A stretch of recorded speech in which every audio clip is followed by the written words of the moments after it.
मित्रों नमस्कार, यह हमारा YouTube चैनल संस्कृत स्वर्गम है। इसे सब्सक्राइब करें और नोटिफिकेशंस के लिए बेल आइकन पर क्लिक करें।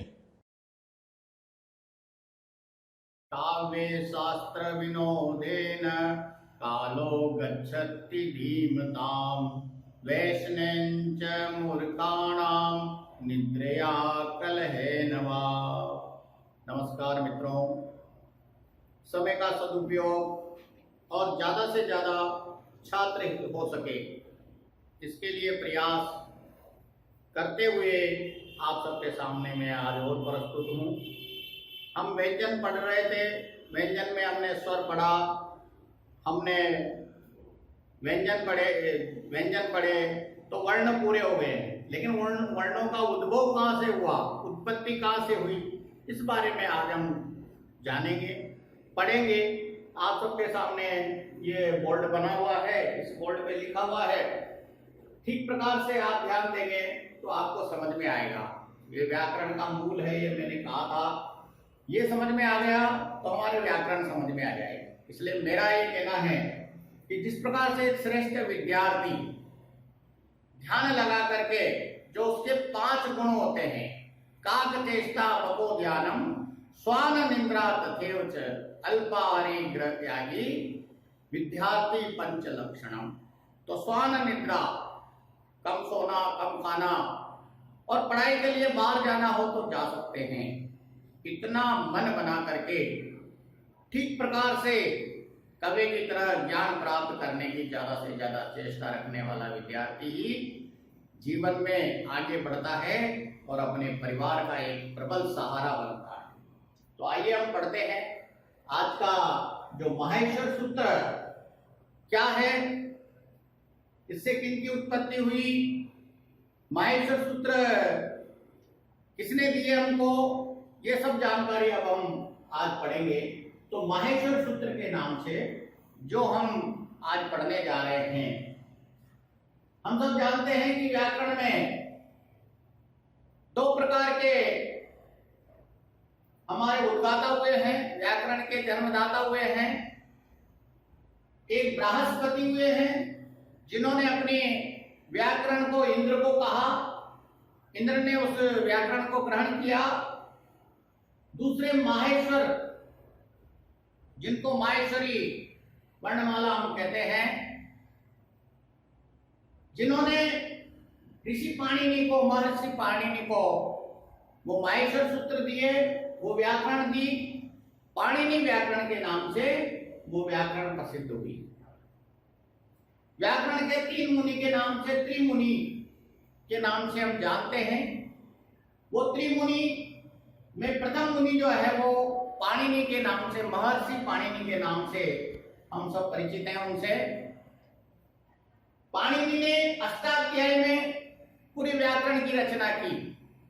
पूरे भाषा के जितने भी अवयव हैं, अंग है, उन सबके बारे में ठीक प्रकार से पाणिनि ने अपनी अष्टाध्यायी नाम से जो रचना है उसमें वर्णन किया है।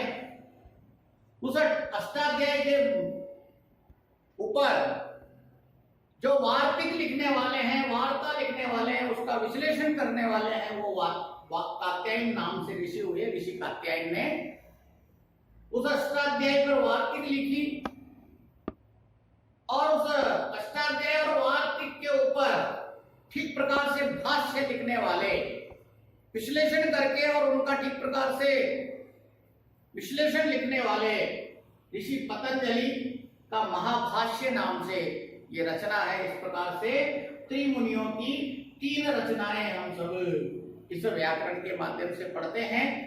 यदि कोई किसी प्रकार की कभी विवाद होता है कि किसकी व्याकरण ठीक प्रकार से है, किसका की मान्यता है, तो ऐसा कहा गया है कि पतंजलि का जो महाभाष्य है ये आज के समय में सर्वमान्य ग्रंथ है।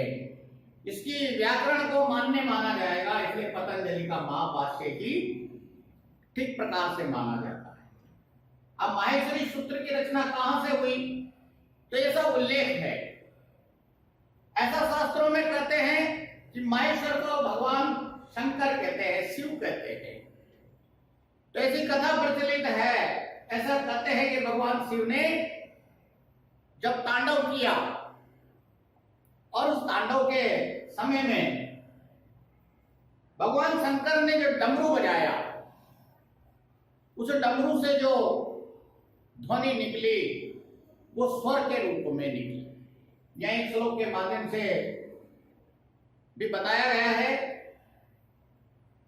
इस श्लोक का भावार्थ है, इस श्लोक को किस प्रकार से बोला जाता है मैं आपको बता रहा हूं।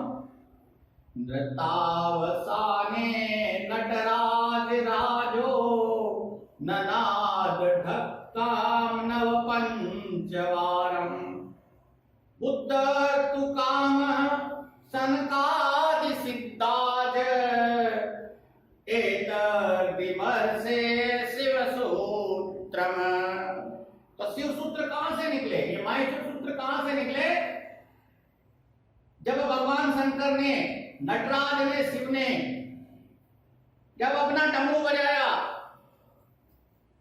जब उन्होंने तांडव नृत्य किया और तांडव नृत्य के बाद में सनकादि ऋषियों को की कामनाओं की पूर्ति के लिए, इच्छा पूर्ति के लिए उन्होंने जो डमरू बजाया, वो डमरू से निकलने वाली जो ध्वनि है, वो ध्वनि 14 बार उन्होंने डमरू बजाया और 14 सूत्र उसमें से जो आवाज निकल करके आई, वो सूत्र ही हमारी इस व्याकरण के मूल है। उनमें से जो आवाज निकल करके आई, वो 14 बार उन्होंने जो डमरू बजाया, उस डमरू में से ये 14 सूत्र जिनको हम माहेश्वर सूत्र के नाम से जानते हैं। हमको याद होना चाहिए, ठीक प्रकार से याद होना चाहिए। इन माहेश्वरी सूत्रों के आधार पर ही पूरी व्याकरण चलती है। जो हमारे स्वर और व्यंजनों की रचना है वो इन माहेश्वरी सूत्र के आधार पे हुई है, इसलिए हमको माहेश्वरी सूत्र जरूर याद होना चाहिए। तो इसमें माहेश्वरी सूत्र में जिस प्रकार से यहाँ पर लिखा हुआ है, जैसे पहला सूत्र है आई ऊण, यहाँ के हलंत लगा हुआ है। इसी प्रकार से रील रीक का के हलंत लगा हुआ है। इसका कारण हम बाद में समझेंगे। इसी प्रकार एवं आई औच है वरट लन नम नणम नम झबस न घट घट धस जब डदस कफ छट त चट तव कपय श शर हल। ये इस प्रकार से 14 सूत्र उस डमरू के ध्वनि से निकले, उसमें से जो भगवान शंकर ने बजाया उसमें। अब इन 14 सूत्रों में हमारे स्वर और व्यंजन सभी इसमें विद्यमान है। जैसे हम यहां से लेते हैं आ ई ऊण, तो अण जो हलंत है ये इस सूत्र के अंदर नहीं आता है, ये अंत्य है। ये अंतिम जो है ये इस सूत्र के अंदर नहीं आता है। तो पहला सूत्र जो अ ई उ री री ए ओ ए औ, ये जो 1 से 4 तक के हैं, इन सब में स्वर यानी अच प्रत्यय, यहां पर अच आ जाता है, अच बन जाता है। अच का मतलब स्वर। मैंने यहां लिखा हुआ है 1 से 4 तक अच का निर्माण होता है। तो 1 से 4 तक जो माहेश्वर सूत्र है उसमें माहेश्वर सूत्र में अच यानी स्वर, ये प्रत्याहार है। फिर हम बाद में इसके बाद माहेश्वर सूत्र पढ़ने के बाद प्रत्याहार पढ़ेंगे। प्रत्याहार कैसे बनते हैं ये भी पढ़ेंगे। ये एक अच प्रत्याहार है। अच का मतलब होता है स्वर। तो स्वर की रचना 1 से 4 तक के जो भगवान शंकर ने डमरू बजाया उससे अच प्रत्याहार की रचना हुई। अच प्रत्याहार का मतलब है स्वर की रचना हुई। इसके बाद में हय वरट, ये इस प्रकार से 5वां जो है इसको हम कहते हैं अंतस्थ व्यंजन। ये व्यंजन आ गए, यहां से व्यंजनों की रचना हुई है। तो हय वरट ल, ये हय वरट जो है ये क्या है? अंतस्थ व्यंजन है। अंतस्थ व्यंजन के कारण से हम इनको अंतस्थ कहते हैं। हय वरट, ये वरल, यवरल जो हमारे अंतस्थ हैं, ये 1 2 3 4 5, ये हयवरल, यवरल, ये 4 नहीं, ये 4, यवरल, ये अंतस्थ कहलाते हैं। तो ये अंतस्थ है हमारे। इसी प्रकार से दूसरा जो हमने व्यंजन में पढ़ा था, उष्म व्यंजन। उष्म क्या है? उष्म में क्या? उष्मा बार में कहता श श श और ह, ये 4 जो है ये उष्म है। इनको हम उष्म व्यंजन कहेंगे। तो ये उष्म हो गए और ये क्या हो गए? अंतस्थ। ये अंतस्थ इनको कहेंगे हम। तो ये अंतस्थ और उष्म 2 व्यंजन के प्रकार हैं। तीसरा क्या पढ़ा था हमने? स्पर्श व्यंजन। स्पर्श व्यंजन में क्या था? सूत्र क्या था? कालयो मावसानाम स्पर्श। स्पर्श कौन से हैं? क से लगा के म तक के, जिनको हम 5 वर्ग में बांटा था। तो 5 वर्ग में हम, जैसे पहला वाला वर्ग है, पहला हमने जो 1 से ता, पहला क सूत्र जो है क क च ट प त, जो ये च, ये ट, ये त और क और प। तो क च ट त प, ये सारे जो है ये कौन से हैं? पहले वर्ग के पहला वर्ण है। ये वर्ग का पहला वर्ण है। ये पहला वर्ण हो गया। 5 जो वर्ण है ये पहले वर्ण में हम इनकी गिनती करते हैं। तो ये पहला वर्ण है। इसी प्रकार से वर्ग का दूसरा वर्ण, तो दूसरा वर्ण यहां पर है, जैसे ख, फ, छ, ठ, थ, ये दूसरा वर्ण हो गया। वर्ग का दूसरा वर्ण हो गया। यानी सारे के सारे 5 के 5 ही वर्ण यहां पर मौजूद है। जिस प्रकार से तीसरा वर्ण अगर वर्ग का लेंगे तो ज, तीसरा ज, ब, ग, ड, द, जब घट दस। ये क्या है? ये 10वें सूत्र में तीसरा वर्ण आ गया। अपना जो वर्ग किया है, 5 वर्ग किए हैं, उसमें तीसरा वर्ग का तीसरा वर्ण आ गया। अब इसी प्रकार से चौथा वर्ण है, तो चौथा वर्ण क्या है? इस प्रकार से हम इनको चौथा वर्ण, जिस प्रकार से झ, घ, ये घ आ गया चौथा वर्ण। ये चौथा वर्ण। ये क वर्ग का क, ख, घ। इसी च वर्ग का छ, ये छ यहां पर चौथा आ गया है, छ, च, छ। फिर ट का ट, ठ, ट, ठ, ड, एक ठ आ गया यहां पर।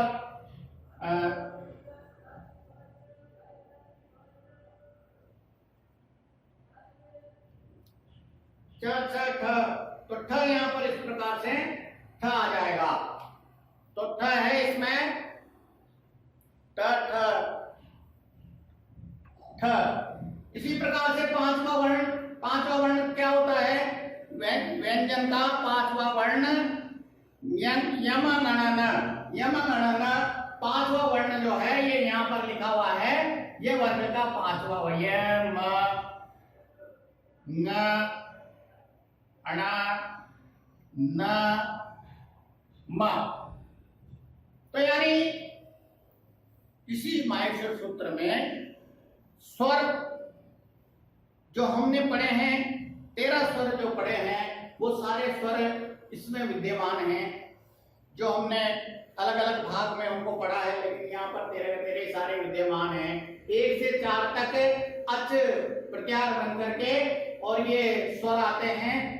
फिर 5 से लगा करके 14 तक जो है ये हल वर्ण कहलाते हैं। हल वर्ण जो है ये इस प्रकार से हल वर्ण है। तो हल वर्ण कहलाते हैं ये। और हल वर्ण में क्या है? ह से लगा करके ल तक के जो वर्ण हैं वो हल वर्ण कहलाते हैं। हल को क्या कहते हैं? व्यंजन कहते हैं। और व्यंजन में जो 5 हमने भाग किए हैं, 1 से 5 तक के प्रथम वर्ण पहले का वर्ग का प्रथम वर्ण, दूसरा वर्ण, तीसरा वर्ण, चौथा वर्ण, पांचवा वर्ण, इस प्रकार से पांचों वर्ण इसमें विद्यमान है।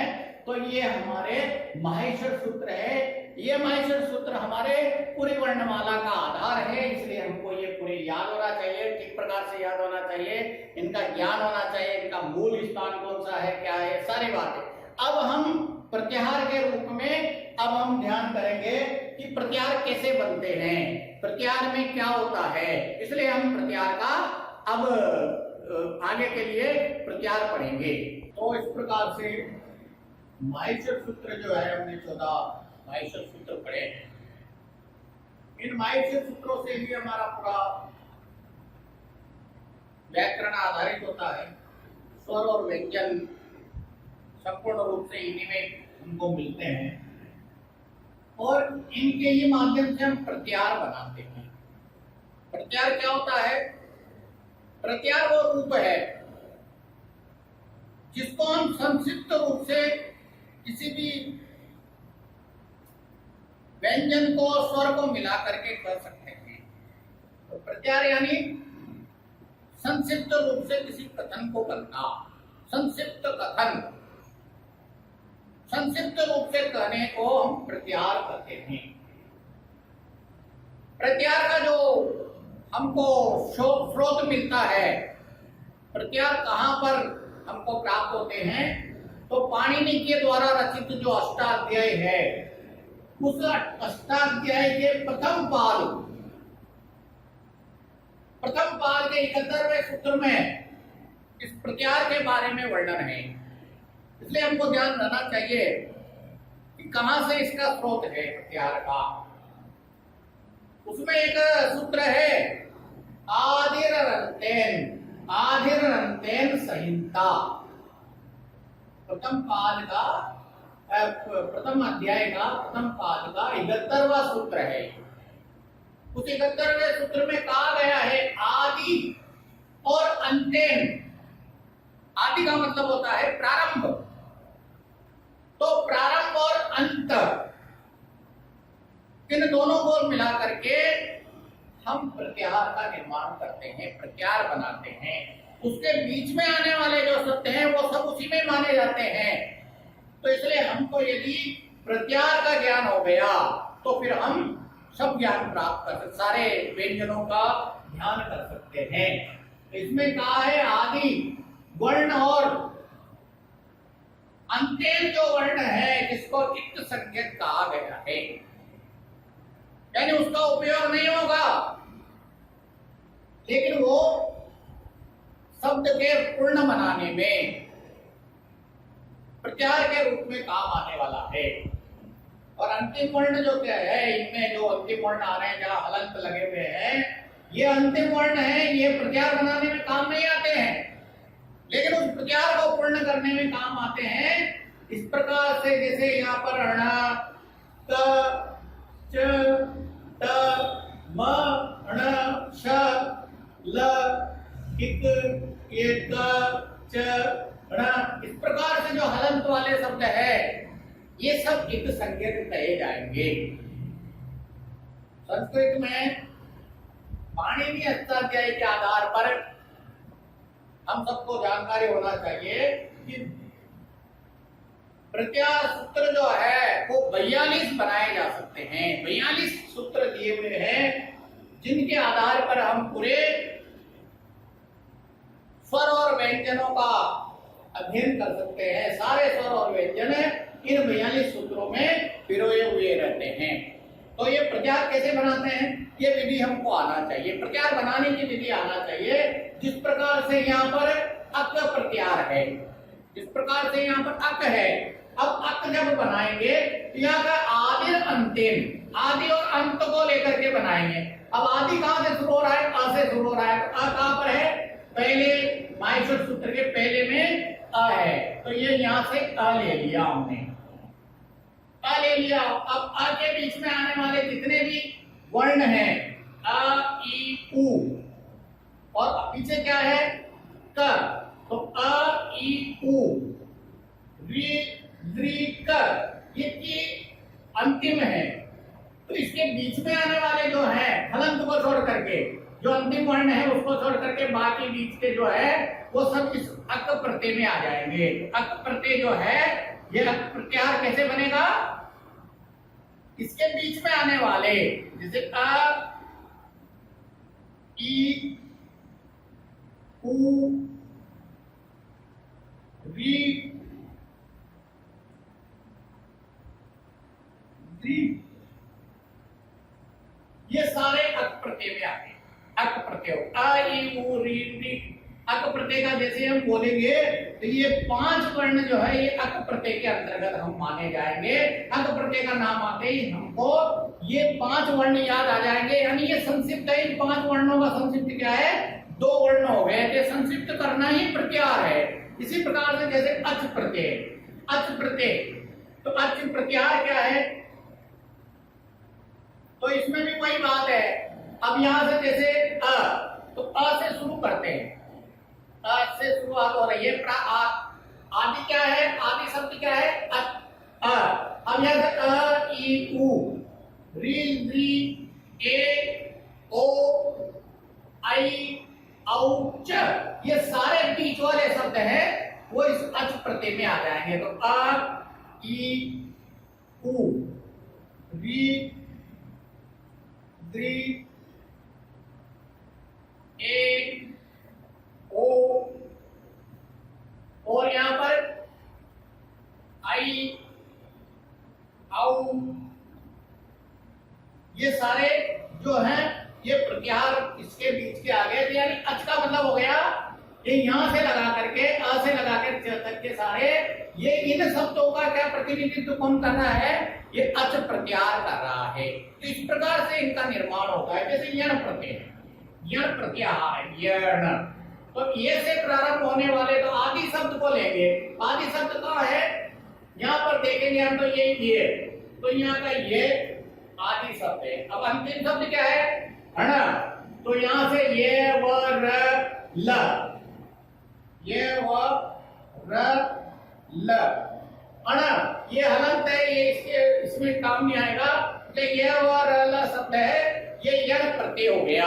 तो हमको इस प्रकार से प्रत्याहार बनाना आना चाहिए। ये प्रत्याहार बनाने की एक विधि है, इस प्रकार से प्रत्याहार बनाए जाते हैं।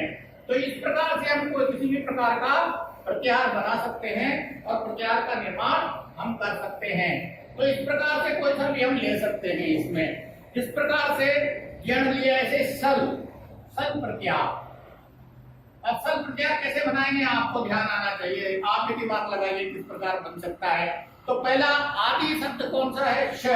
तो यहाँ पर श ढूंढने के पहले श आना चाहिए हमको। तो जब हम इस प्रकार का ये इनको माहेश्वरी सूत्र को याद कर लेंगे तो हमको ये शल प्रत्याहार ये सारे हमको ध्यान आ जाएगा। तो सल में क्या है? जैसे यहाँ पर देखेंगे तो यहाँ पर क्या है? जैसे श, तो ये श आ रहा है। तो आदि शब्द कौन सा है? वर्ण कौन सा हो गया? श।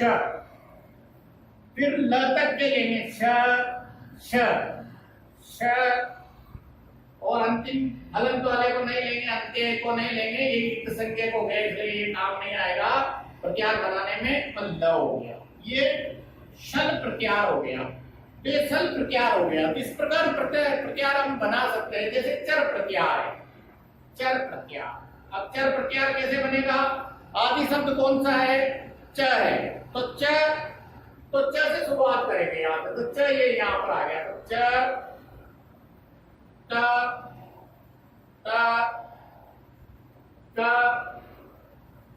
प, और कहां तक लेना है? र तक। प, श, श,